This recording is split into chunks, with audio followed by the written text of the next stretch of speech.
जय माता दी। संगीता धर्म सागर चैनल परिवार में आप सभी भक्तों का दिल से स्वागत है। आपका दिन शुभ और मंगलमय हो। हे प्रिय भक्तों, आइए अन्न धन के भंडार भरने वाली अन्नपूर्णा माता और वैभव लक्ष्मी माता की कथा का रसपान करते हैं। जय श्री गणेश।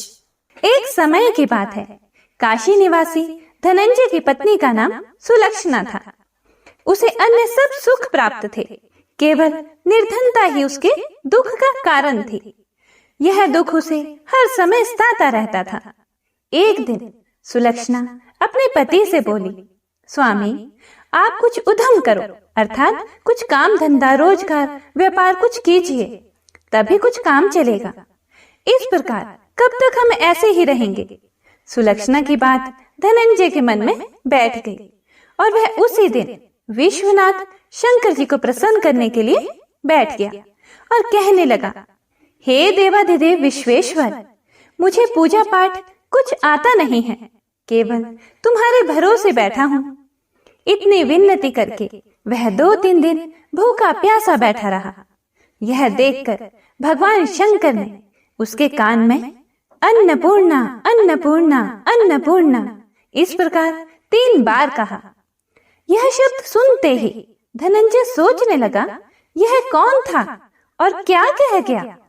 इसी सोच में धनंजय पड़ गया और मंदिर से आते ब्राह्मणों को देखकर पूछने लगा, पंडित जी, अन्नपूर्णा कौन है?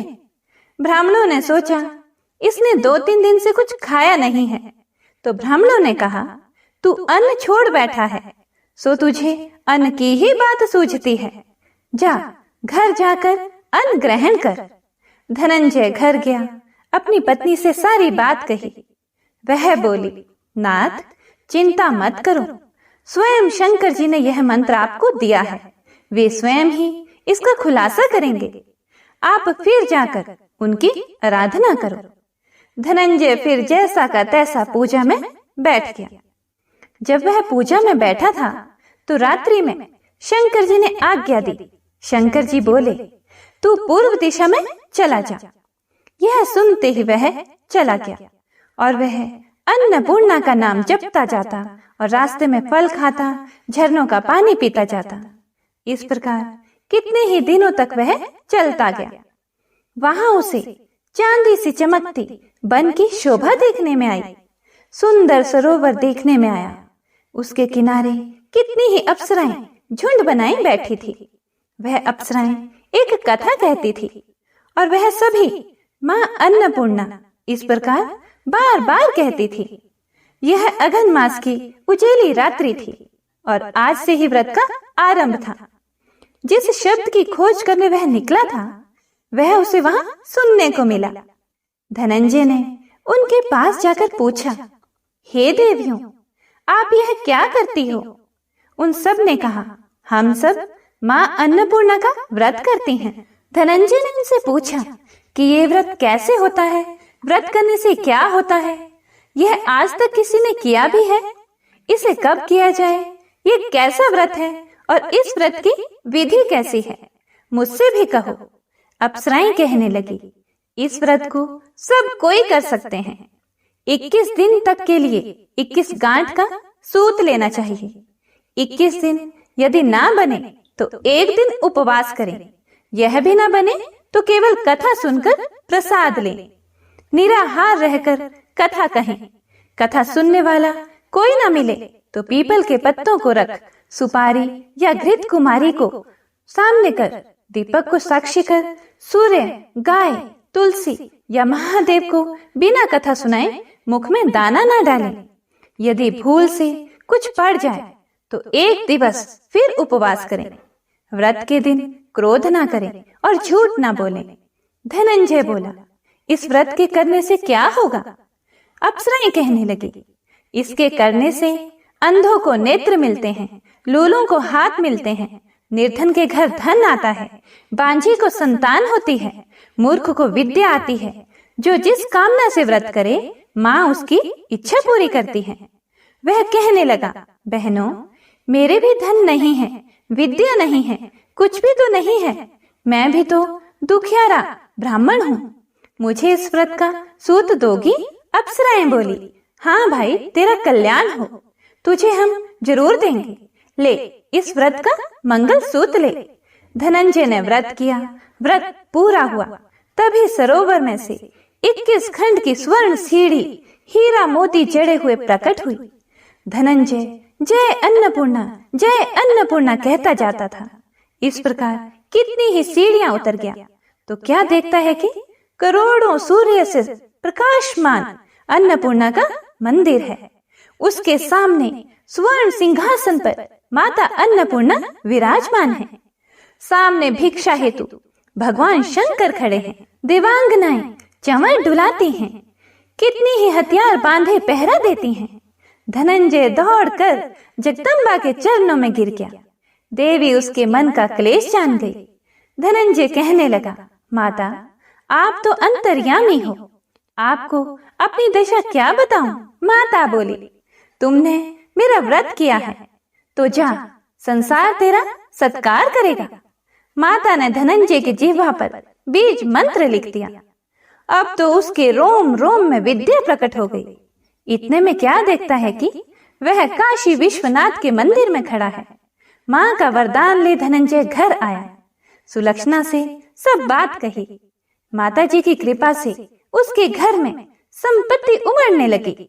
छोटा सा घर बहुत बड़ा गिना जाने लगा। जैसे शहद के छत्ते में मक्खियां जमा होती हैं, उसी प्रकार अनेक सगे संबंधी आकर उसकी बड़ाई करने लगे और कहने लगे, इतना धन और इतना बड़ा घर, सुंदर संतान नहीं तो इस कमाई का कौन भोग करेगा?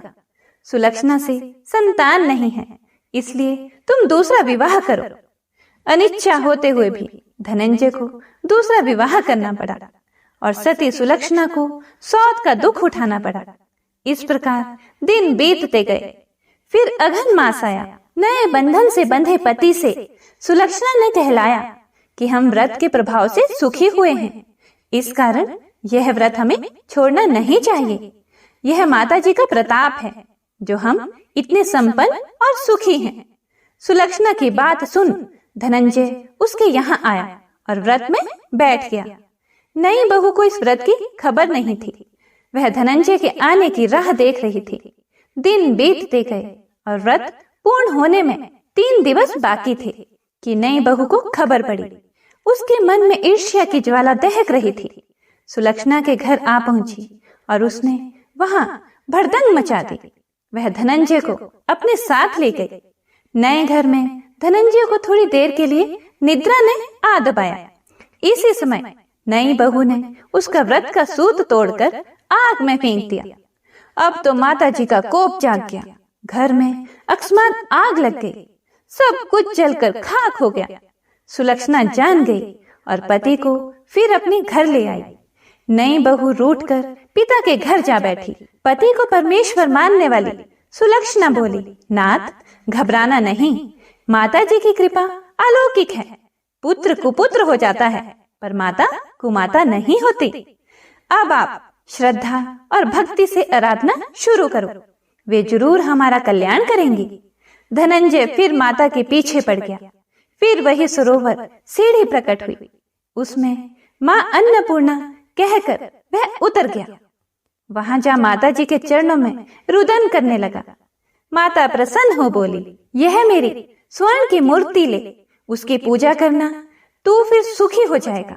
जा, तुझे मेरा आशीर्वाद है। तेरी स्त्री सुलक्षणा ने श्रद्धा से मेरा व्रत किया है, उसे मैंने पुत्र दिया है। धनंजय ने आंखें खोली तो खुद को काशी विश्वनाथ के मंदिर में खड़ा पाया। वहां से फिर उसी प्रकार घर को आया। इधर सुलक्षणा के दिन चढ़े और महीने पूरे होते ही पुत्र का जन्म हुआ। गांव में आश्चर्य की लहर दौड़ गई। मानता आने लगी। इस प्रकार उसी गांव के निसंतान सेठ के पुत्र होने पर उसने माता अन्नपूर्णा का मंदिर बनवा दिया। उसमें माताजी धूमधाम से पधारी, यज्ञ किया और धनंजय को मंदिर के आचार्य का पद दे दिया। जीविका के लिए मंदिर की दक्षिणा और रहने के लिए बड़ा सुंदर सा भवन दिया। धनंजय स्त्री पुत्र सहित वहां रहने लगा।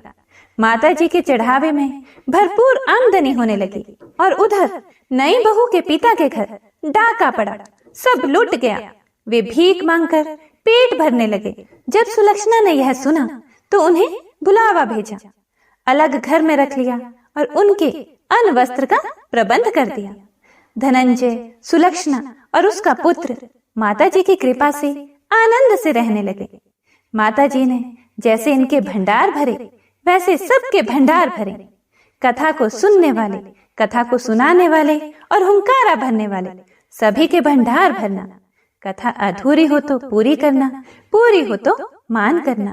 प्रेम से बोलिए अन्नपूर्णा माता की जय। आइए अब पूरे भक्ति भाव से श्रवण करते हैं संपूर्ण वैभव लक्ष्मी व्रत कथा का। एक बहुत बड़ा नगर था जिसकी जनसंख्या बहुत ज्यादा थी।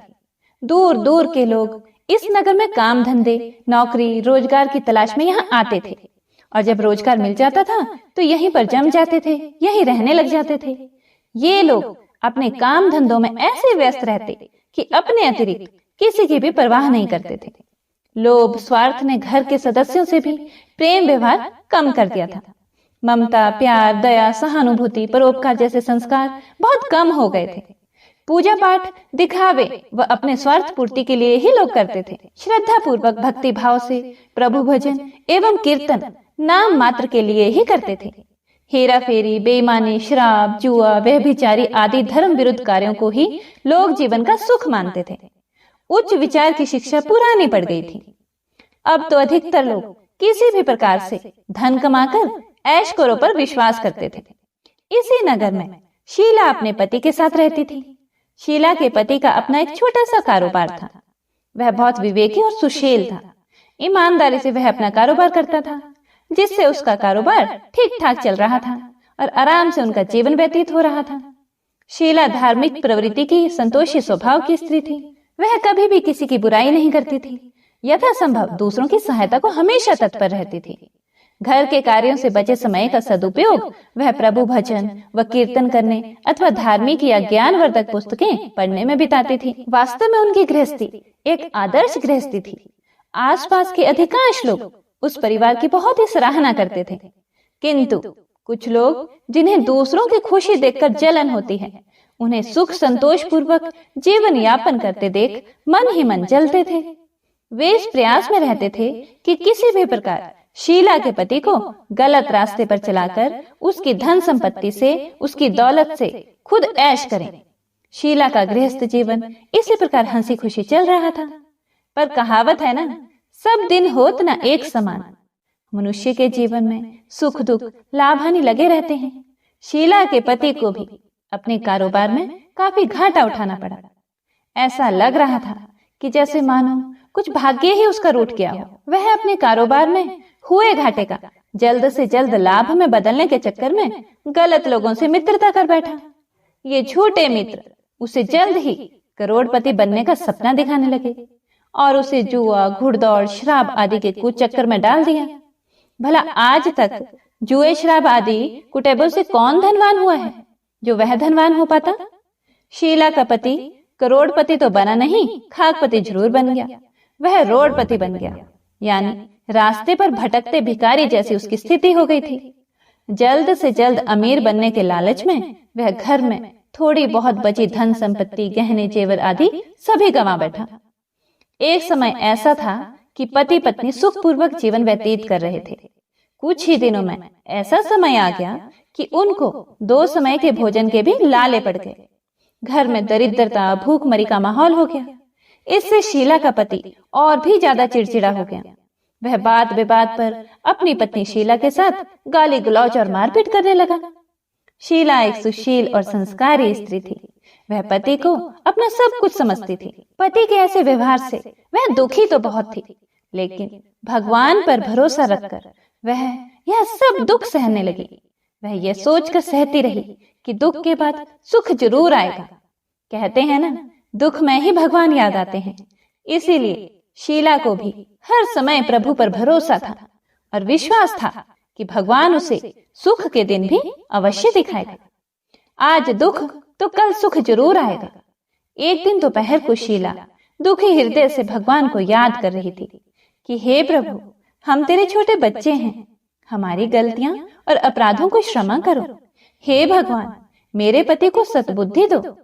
अभी वह ऐसा कह ही रही थी कि अचानक किसी ने उसके दरवाजे पर दस्तक दी। शीला मन में सोचने लगी कि इस समय मुझ गरीब के घर में कौन आ सकता है। जितने भी मेरे सगे संबंधी यार दोस्त थे वो तो पहले ही हमसे किनारा कर बैठे हैं। यह सोचते सोचते वह दरवाजा खोलने चली गई और जब उसने दरवाजा खोला तो देखा सामने एक वृद्ध महिला खड़ी थी। शरीर पर झुर्रियां थी किंतु चेहरे से अलौकिक तेज टपक रहा था। उनकी आंखों से करुणा और प्यार का मानो अमृत बह रहा था। शीला उस वृद्ध महिला को पहचानती तो नहीं थी, फिर भी आदर के साथ उन्हें अपने घर के अंदर ले आई। उनके घर में बैठाने के लिए आसन तक नहीं था, इसीलिए सुकुचाते हुए शीला ने एक फटी हुई चादर बिछाकर उन्हें बैठने को कहा। वृद्धा महिला उसी चादर पर आराम से बैठ गई। वृद्ध महिला को देखकर शीला के मन को कुछ शांति सी महसूस हुई।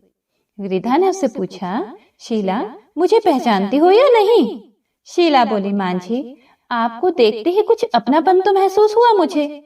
ऐसा लगता है जैसे आप मेरे बहुत नजदीकी हो। आपको देखकर मेरा रोम रोम खिल उठा है, जैसा अक्सर किसी खास परिचित व्यक्ति अर्थात किसी अपने खास रिश्तेदार से मिलने पर होता है। लेकिन मुझे कुछ याद नहीं आ रहा कि मैंने आपको कहाँ देखा था। वृद्धा ने अपनापन दिखाते हुए कहा, क्यों इतनी जल्दी भूल गई? अभी कुछ दिन पहले ही तो लक्ष्मी जी के मंदिर में आई थी और मंदिर में आकर शुक्रवार को भजन कीर्तन किया था तुमने। मैं भी उसमें जाया करती थी। हर शुक्रवार को मैं तुमसे वहां मिलती थी। जब से शीला का पति गलत लोगों की संगत में बैठकर घर लुटाने लगा था, तभी से शीला बाहर निकलने में शर्म महसूस करने लगी थी। इसीलिए उसने मंदिर में जाना भी बंद कर दिया था। शीला ने याद करने की कोशिश की कि वह कब उस बुढ़िया मां से मिली थी, परंतु उसको कुछ याद नहीं आया। तभी वृद्ध महिला बोली, बेटी तू मंदिर में कितने मधुर भजन गाती थी। बहुत दिन से तू वहां नहीं आई। मैंने सोचा चलो चलकर तुम्हें देखती हूँ, कहीं तुम बीमार तो नहीं हो। यही सोचकर मैं यहाँ चली आई। वृद्धा के ममत्व भरे वचनों को सुनकर शीला का हृदय भर आया। उसने अपने आंसू रोकने की कोशिश की, परंतु वह असफल रही और फूट फूट कर रोने लगी। यह देखकर वह बुढ़िया माँ उसके पास आई और उसके सिर पर प्यार भरा हाथ फेरकर उसे सांत्वना देने लगी। वृद्ध महिला बोली, बेटी जीवन में सुख और दुख तो आते ही रहते हैं। हमेशा सुख या हमेशा दुख कभी किसी पर नहीं रहता, अतः दुखों से घबराना नहीं चाहिए। शीला बोली, मां जी मैं थोड़े दुख में कभी नहीं घबराई, किंतु अब सहा नहीं जाता। ऐसा कहते कहते वह फिर से रोने लगी। वृद्ध महिला फिर से सांत्वना देती हुई बोली, धैर्य रखो बेटी और अपनी व्यथा मुझे बताओ। तुझे क्या दुख खाया जा रहा है? इस प्रकार बताने से तेरा मन भी थोड़ा हल्का हो जाएगा और मुझसे हो सकेगा तो तेरे दुख दूर करने का उपाय भी तुझे बता दूंगी। वृद्ध महिला की बात सुनकर शीला के मन को बहुत राहत मिली। उसने बुढ़िया माँ को अपनी दुख भरी कथा सुनानी शुरू कर दी। वह बोली, माँ जी पहले मेरे परिवार में बहुत सुख शांति थी। मेरे पति बहुत मेहनती, ईमानदार और सुशील थे। भगवान की कृपा से मेरे घर में खुशियां ही खुशियां थी। किसी भी कार्य में हमें कभी भी धन की कमी महसूस नहीं होती थी। अचानक हमारे भाग्य ने पलटा खाया। मेरे पति को अपने कारोबार में घाटा हुआ। अधिक धन कमाने के चक्कर में वे बुरे लोगों की संगत में आ गए और वे जुआ, शराब, रेस आदि कुटुंबों में फंस गए। इस प्रकार उन्होंने अपना सब कुछ गंवा दिया। आज हम बिल्कुल कंगाल हो गए हैं माँ। अब तक तो जैसे तैसे घर की छोटी मोटी चीजें बेचकर अपना गुजारा कर रहे थे। अब तो घर की सभी वस्तुएं भी समाप्त हो गई हैं। हम दर दर की ठोकरें खाने वाले भिखारी हो गए हैं। वृद्ध महिला बोली, बेटी कर्म की गति बड़ी न्यारी होती है। मनुष्य यदि अच्छे कर्म करे तो उसे दुख नहीं उठाना पड़ता। कुछ पिछले जन्मों के कारण लाभ हानि अथवा सुख दुख मनुष्य पर आते रहते हैं। ऐसे में वह संयम से काम ले और भगवान पर भरोसा रखे तो शीघ्र ही उन दुखों से पार पा लेता है। बेटी तेरे दिन भी अवश्य फिरेंगे। मैं तुझे एक उपाय बताती हूँ। तू भगवती महालक्ष्मी की भक्त है। वे तो स्वयं धन की देवी और प्रेम तथा करुणा की अवतार है। अपने भक्तों पर उनकी कृपा सदा बनी रहती है। इसीलिए तू उन्हीं महालक्ष्मी जी का व्रत कर, वे अवश्य ही तेरा कष्ट दूर करेंगी। बुढ़िया माँ की बात सुनकर शीला बहुत प्रसन्न हुई। उसने पूछा, माँ जी, श्री महालक्ष्मी जी का व्रत कैसे किया जाता है, यह मुझे समझा कर कहो, मैं इस व्रत को अवश्य करूंगी। बुढ़िया माँ ने कहा, बेटी, श्री महालक्ष्मी जी का व्रत बहुत ही सरल है। इसके करने से धन संपत्ति, सुख, वैभव और यश प्राप्त होता है। कुंवारी लड़कियों को मनचाहा पति मिलता है, निसंतान को संतान हो जाती है, किसी की खोई हुई वस्तु हो वह भी वापस मिल जाती है, कोई अन्य मनोकामना भी किसी की हो तो वह भी इस व्रत को करने से पूर्ण हो जाती है। धन और वैभव प्रदान करने के कारण ही देवी महालक्ष्मी को धन लक्ष्मी अथवा वैभव लक्ष्मी भी कहा जाता है। शुक्रवार का दिन देवी का दिन होता है, इसीलिए यह व्रत शुक्रवार को ही किया जाता है। व्रत करने वाले को सुबह स्नान आदि से निवृत्त होकर भगवती महालक्ष्मी माँ की जय, वैभव लक्ष्मी माँ की जय का निरंतर जाप करते रहना चाहिए। सायंकाल अपने घर के एक कोने में चौका लगाकर अथवा साफ करके एक चौकी लगा दो। उसके ऊपर एक साफ कपड़ा बिछाकर उस पर थोड़े से चावल रखो। फिर एक लोटे में जल भरकर उन चावलों के ऊपर उस लोटे को रख दो। लोटे के ऊपर एक कटोरी रखो। उस कटोरी में सोने या चांदी का कोई आभूषण रख दो। अगर कोई आभूषण ना हो तो 1 रुपए का सिक्का भी कटोरी में रखा जा सकता है। इसके बाद एक घी का दीपक और धूप बत्ती बनाकर उसे जलाकर रख दो। एक बर्तन में थोड़ा सा मीठा प्रसाद के रूप में रखो। प्रसाद में बताशे अथवा गुड़ भी रखे जा सकते हैं। चौकी के ऊपर लोटे के पास सोने, चांदी या तांबे का बना श्री यंत्र भी रखो। यदि धातु का श्री यंत्र घर में ना हो तो कागज पर छपे श्री यंत्र को भी रखा जा सकता है। भगवती लक्ष्मी माँ को श्री यंत्र अत्यधिक प्रिय है। पूजा करने और कथा कहने के लिए चौकी के पास पूर्व दिशा की ओर मुंह करके बैठो। सबसे पहले श्री यंत्र को हाथ जोड़कर श्रद्धा पूर्वक नमस्कार करो। फिर वैभव लक्ष्मी के ध्यान मंत्र को पढ़कर भगवती महालक्ष्मी जी की स्तुति करो। जिन्हें संस्कृत में भी ध्यान व मंत्र कहने में कठिनाई हो वे सरल भाषा में भी ध्यान व स्तुति कर सकते हैं। जैसा कि हमने ऊपर आपको कथा शुरू करने से पहले स्तुति सुनाई है, आप वैसे भी हिंदी में स्तुति कर सकते हैं। भगवती महालक्ष्मी दिखावे की नहीं बल्कि भाव की भूखी हैं। इसके बाद कटोरी में रखे आभूषण या रुपए पर हल्दी, कुमकुम और चावल चढ़ा दो। फिर दोनों हाथों से लाल रंग के पुष्प अर्पित कर प्रसाद का भोग लगाएं और धूप व दीप दिखाओ। पुनः लक्ष्मी जी का स्तुति करके लक्ष्मी महिमा गाओ और आरती उतारो। फिर मन ही मन में सच्चे हृदय से जय महालक्ष्मी माँ का 11 बार उच्चारण करो। इसके बाद 11 या 21 शुक्रवार को व्रत करने का संकल्प लेकर अपनी मनोकामना पूरी करने के लिए माँ से हाथ जोड़कर विनती करो। अंत में माँ का प्रसाद बांट दो और थोड़ा सा प्रसाद अपने लिए रखो। बाद में कटोरी में रखा हुआ आभूषण, रुपया और श्री यंत्र उठाकर रख दो। लोटे का पानी तुलसी के पौधे पर चढ़ा दो। इस दिन पूरे दिन उपवास रखकर सायंकाल प्रसाद खाना चाहिए। यदि इतनी शक्ति ना हो तो एक बार शाम को प्रसाद खाकर सादा वैष्णव भोजन कर सकते हैं। इस प्रकार इस व्रत को शास्त्रीय विधि के अनुसार करने से उसका फल अवश्य प्राप्त होता है। इस व्रत के प्रभाव से मनुष्य की सब विपत्तियां दूर होकर धन, वैभव, लक्ष्मी की प्राप्ति होती है। कुंवारी कन्याओं को मन भावन पति मिलता है। सौभाग्यवती स्त्रियों को सौभाग्य अखंड रहता है। निःसंतान दंपति को संतान की प्राप्ति होती है और कोई भी किसी की कुछ भी मनोकामना हो तो वह भी अवश्य पूरी होती है। शीला यह सब सुनकर बहुत ही खुश हुई, बहुत प्रसन्न हुई। उसने कहा, माँ जी, आपने यह जो श्री वैभव लक्ष्मी के व्रत की विधि मुझे बताई है उसे मैं अवश्य ही करूंगी। आप कृपा करके मुझे इसकी उद्यापन विधि भी समझाकर बताइए। वृद्ध महिला ने कहा, बेटी, इस व्रत की उद्यापन करने की विधि भी बहुत ही आसान है, बहुत सरल है। ध्यान से सुनो। 11 या 21 जितने शुक्रवार को व्रत करने का आपने संकल्प किया हो उतने व्रत पूर्ण श्रद्धा और भावना पूर्वक पूरे होने पर अंतिम शुक्रवार को उद्यापन किया जाता है। इस दिन पूजा विधि हर शुक्रवार को की गई पूजा विधि की तरह ही की जाती है। इस दिन प्रसाद के लिए नारियल गिरी और खीर का प्रसाद वितरित किया जाता है।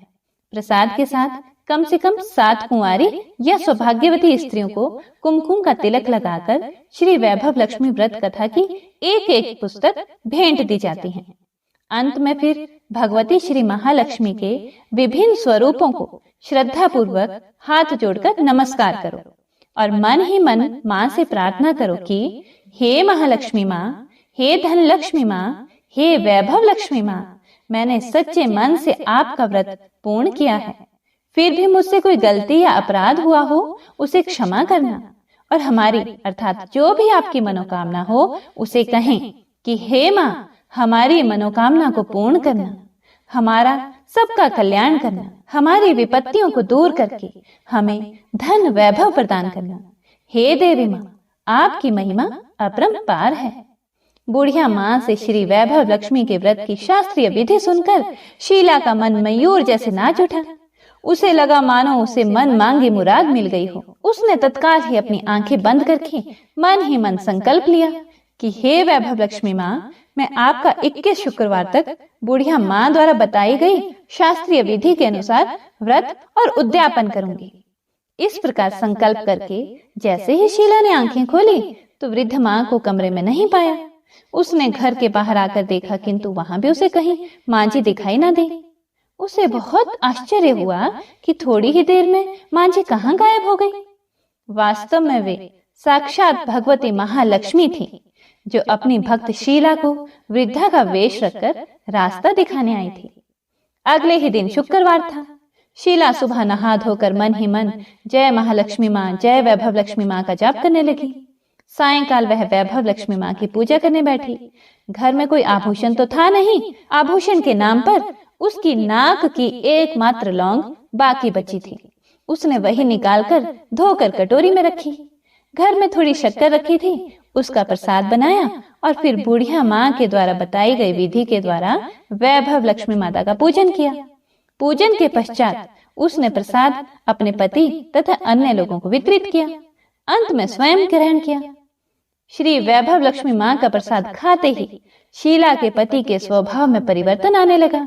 उसके पति का चिड़चिड़ापन भी कम होने लगा और उसका मन कुटैबों से दूर होकर कारोबार जो पहले बिल्कुल ठप हो गया था फिर से जमने लगा।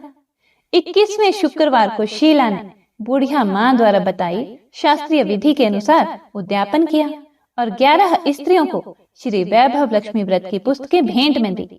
फिर भगवती महालक्ष्मी के वैभव लक्ष्मी स्वरूप को मन ही मन प्रणाम कर प्रार्थना की कि हे वैभव लक्ष्मी माँ, मैंने आपके व्रत की जो मनौती मानी थी वह आज पूर्ण हुई है। हे माँ, हमारे संकटों को दूर कर हमारा कल्याण करो। जाने अनजाने में यदि कोई हमसे अपराध हुआ हो उसे क्षमा करना माँ। हमें धन संपत्ति और वैभव प्रदान करना, हमें सद्बुद्धि देना। हे माँ, आपकी महिमा अपरंपार है, आपकी सदा जय हो। इस प्रकार व्रत संपूर्ण होने के बाद कुछ ही दिनों में शीला के पति के कारोबार में अच्छा लाभ होने लगा। उसने शीला को उसके जेवर वापस दिला दिए और घर में पहली जैसी सुख शांति आ गई। श्री वैभव लक्ष्मी माँ के प्रताप को देखकर अन्य बहुत सी औरतों ने भी उनका विधि पूर्वक व्रत किया और मन भावन फल प्राप्त किया। हे महालक्ष्मी माँ, हे वैभव लक्ष्मी माँ, जैसे आपने शीला पर कृपा की ऐसे ही अपने अन्य भक्तों पर भी कृपा करना। हे माँ, कथा को सुनने वाले, सुनाने वाले और हुंकारा भरने वाले सभी पर अपनी कृपा बनाए रखना। बोलो श्री वैभव लक्ष्मी माता की जय।